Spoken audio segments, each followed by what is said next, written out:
Congressman Lloyd Doggett is keeping an eye on the AISD budget process, a product of the Austin school system himself. He's hoping schools don't have to close to make up for a budget shortfall the district now faces. He sat down with YNN's Paul Brown. I'm glad parents are out there making their voices heard. It's part of our commitment to public education here. I think the problem is that the school board, the school trustees are really caught in a little bit of a bind because the state of Texas is limiting its commitment to education funding, and the school district has these demands for quality public education, and they're in the middle, and that's why they're looking at some of these alternatives.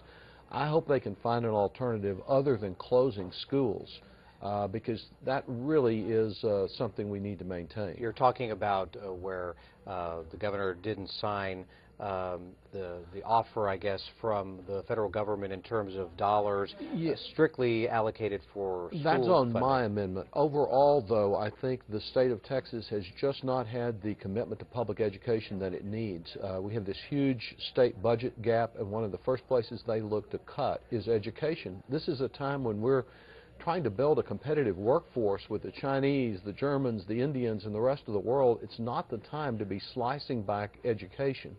Now, the amendment that you referred to responds to this very concern. Under it, Texas is eligible to get about $830 million. For Austin, that comes up to almost $20 million. That would really resolve this problem for this year and a little bit more.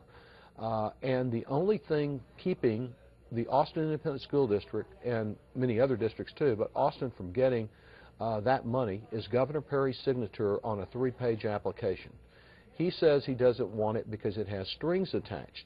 The only string attached is that federal aid to education money be used for education. This state has a history of diverting federal money and using it to simply replace state aid. Doggett also addressed the redistricting process the 82nd Texas legislature will be involved in. You'll be able to see that and more of Paul's interview with the congressman during our political show, Capital Tonight. That's at 6 p.m. this Thursday here on YNN.